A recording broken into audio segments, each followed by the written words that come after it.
ഇനി സൈന്യത്തിന്റെ കൈകളിലേക്ക്. പുതിയ അടവുമായി അസീം മുനീർ രംഗത്ത്. The soul of royal art, Kairali Jewelers. ജനാധിപത്യത്തിന് മേൽ കരിനിഴൽ വീഴ്ത്താനുള്ള ശ്രമമാണ് നടക്കുന്നത്. പാകിസ്ഥാനിൽ അധികാരത്തിന്റെ പുതിയൊരു കളി ഇവിടെ തുടങ്ങുകയാണ്. തിരഞ്ഞെടുക്കപ്പെട്ട സർക്കാർ ഇവിടെ മുന്നിൽ ഉണ്ടായിട്ട് പോലും രാജ്യത്തിന്റെ യഥാർത്ഥ നിയന്ത്രണം സൈനിക നേതൃത്വത്തിന്റെ കൈകളിലേക്ക് കൂടുതൽ ശക്തമായി തന്നെ കേന്ദ്രീകരിക്കുന്നു എന്ന ഒരു വമ്പൻ ഭരണഘടനാ പുനർക്രമീകരണത്തിന് ഇവിടെ പാകിസ്ഥാൻ ഒരുങ്ങുന്നതായിട്ടുള്ള വാർത്തകളാണ് പുറത്തു വന്നിരിക്കുന്നത്. ഇത് കേവലം ഒരു സർക്കാർ മാറ്റമല്ല, പാകിസ്ഥാന്റെ രാഷ്ട്രീയ ഘടന തന്നെ മാറ്റി എഴുതാൻ നീക്കം വെക്കുന്ന ഒരു വമ്പൻ നീക്കമായി തന്നെ ഇത് മാറുകയാണ്. നിലവിലെ പാർലമെന്ററി സമ്പ്രദായത്തിന്റെ പ്രാധാന്യം കുറച്ച് ശക്തമായ പ്രസിഡൻഷ്യൽ ഭരണ നീതിയാകട്ടെ അത് നടപ്പാക്കാനാണ് സൈനിക നേതൃത്വം ആലോചിക്കുന്നത് എന്നതാണ് ഇവിടെ ഈ വാർത്ത സൂചിപ്പിക്കുന്നത്. ഇതോടുകൂടി തന്നെ സർക്കാരിന്റെയും ദേശീയ സുരക്ഷാ സംവിധാനങ്ങളുടെയും നിർണായക തീരുമാനങ്ങളുമായുള്ള സൈന്യത്തിന്റെ സ്വാധീനം കൂടുതൽ ശക്തമാക്കുമെന്ന ആശങ്കയും ഉയരുന്നതായി തന്നെ ഇവിടെ വ്യക്തമാക്കുന്നുണ്ട്. അത് ഉയർത്തിക്കൊണ്ട് തന്നെ 10 വർഷത്തെ പ്ലാനാണ് ഇവിടെ നടപ്പിലാക്കാൻ ഒരുങ്ങുന്നത്. അധികാരം ഒരേ കേന്ദ്രത്തിലേക്ക് തന്നെ മാറുകയാണ്. അടുത്ത 10 വർഷത്തേക്കുള്ള ദീർഘകാല രാഷ്ട്രീയ ഭരണ ഒരു രൂപരേഖയാണ് സൈനിക നേതൃത്വം ഇവിടെ പരിഗണിക്കുന്നത്.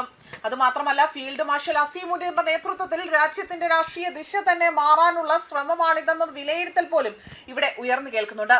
തുർക്കിയിലെ എർദോഗൻ മാതൃകയും അതുപോലെ തന്നെ ഈജിപ്തിനെയും അവരുടെ ഭരണ രീതിയെയും ചൂണ്ടിക്കാണിച്ചുകൊണ്ടാണ് ശക്തമായ പ്രസിഡൻഷ്യൽ സംവിധാനത്തെക്കുറിച്ചുള്ള ചർച്ചകൾ ഇപ്പോൾ ഇവിടെ സജീവമായിരിക്കുന്നത്. വേഗത്തിൽ തീരുമാനമെടുക്കുവാനും ഭരണപരമായ പ്രതിസന്ധികൾ ഒഴിവാക്കുവാനും ഇതിലൂടെ കഴിയുമെന്നതാണ് ഈ ഒരു വാദത്തിലോടുകൂടി തന്നെ വ്യക്തമാക്കുന്നത്. അതോടൊപ്പം തന്നെ ഷഹബാസ് ഷെരീഫിന്റെയും ബിലാവൽ ഭൂട്ടോയുടെയും ഒക്കെ തന്നെ പഴയ രാഷ്ട്രീയ കുടുംബങ്ങളുടെ കാലം അവസാനിക്കാൻ പോവുകയാണ്. ഈ നീക്കത്തിന് പിന്നിൽ ഭരണ പരിഷ്കരണം മാത്രമല്ല, പാകിസ്ഥാനിലെ പരമ്പരാഗത രാഷ്ട്രീയ കുടുംബങ്ങളുടെ തന്നെ സ്വാധീനം കുറയ്ക്കുക എന്ന രാഷ്ട്രീയ ലക്ഷ്യം പോലും ഉണ്ടെന്ന റിപ്പോർട്ടുകൾ ഇതിൽ സൂചിപ്പിക്കുന്നുണ്ട്. അതോടൊപ്പം തന്നെ ഷെരീഫ് കുടുംബവും ഭൂട്ടോ സർദാരി രാഷ്ട്രീയ ശക്തിയും പതിറ്റാണ്ടുകളായി തന്നെ പാകിസ്ഥാൻ രാഷ്ട്രീയത്തിൽ നിർണായക സ്വാധീനം ചെലുത്തുന്നവരാണ് എന്നതാണ് വ്യക്തമാക്കുന്നത്. പാർലമെന്ററി സംവിധാനം ദുർബലമാവുകയും പ്രസിഡൻഷ്യൽ സംവിധാനം ഇവിടെ ശക്തിപ്പെടുകയും ചെയ്താൽ ഈ കുടുംബാധിഷ്ഠിത രാഷ്ട്രീയ ശക്തികളുടെ സ്വാധീനത്തിനും വലിയ തിരിച്ചടി ഉണ്ടായേക്കാം. അങ്ങനെ സംഭവിച്ചാൽ പാകിസ്ഥാനിലെ രാഷ്ട്രീയ മത്സരം പാർട്ടികൾ തമ്മിലുള്ള പോരാട്ടത്തിൽ നിന്ന് അധികാര കേന്ദ്രം നിയന്ത്രിക്കുന്ന പോരാട്ടത്തിലേക്ക് ഇത് മാറുമെന്നതാണ് രാഷ്ട്രീയ നിരീക്ഷകരടക്കം ഇവിടെ വ്യക്തമാക്കിയിരിക്കുന്നത്. നിർദ്ദിഷ്ട അളവിൽ 28ാം ഭരണഘടനാ ഭേദഗതിയുടെ പുതിയ പ്രവിശ്യയും ഭരണ യൂണിറ്റുകളും എല്ലാം തന്നെ ഇവിടെ രൂപീകരിക്കുവാനുള്ള സ്വാധീനവും അവിടെ പരിശോധിക്കപ്പെടുന്നുണ്ട്.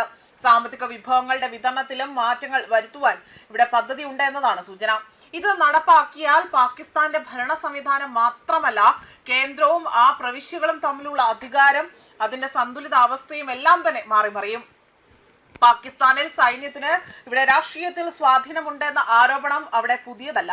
എന്നാൽ ഇത്തവണ ഉയരുന്ന റിപ്പോർട്ടുകൾ അത് പറയുന്നതനുസരിച്ചുകൊണ്ട് തന്നെ സ്വാധീനം മറച്ചു വെക്കുന്നതിനെ കുറിച്ചല്ല, സ്വാധീനത്തിന് ഭരണഘടനാപരമായ രൂപം നൽകാനുള്ള ശ്രമമാണോ ഇവിടെ നടക്കുന്നത് എന്നതാണ് ഇപ്പോഴത്തെ പ്രധാന ചോദ്യമായി മാറുന്നത്.